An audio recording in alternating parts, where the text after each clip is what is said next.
Kapag tayo po ay nagkakaisa sa pagboto, na-exercise natin yung ating kalayaan o ang ating freedom sa pagsunod sa mga kalooban ng ating Panginoong Diyos.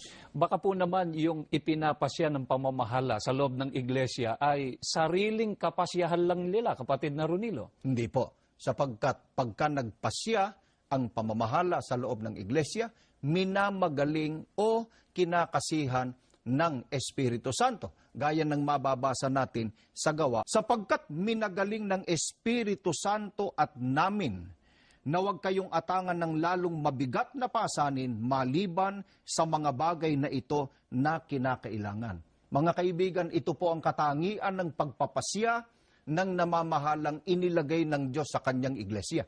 Nagpapasya po siya ng udyok ng Espiritu Santo. Kaya na ipagtatagumpay po ng Iglesia ni Cristo ang pagkakaisa sa pagboto sa tuwing may halalan sapagkat hindi yun sariling pagpapasya ng pamamahala, kundi yun ay sa udyok ng Espiritu Santo. Lahat po ng mga kaanib sa Iglesia ni Cristo ay nagpapasakop at sumusunod sa mga pasya na inilalagda po ng pamamahala sa loob ng Iglesia ni Cristo, ukol po sa paglilingkod at maging sa iba pang mga bagay katulad po ng pagboto.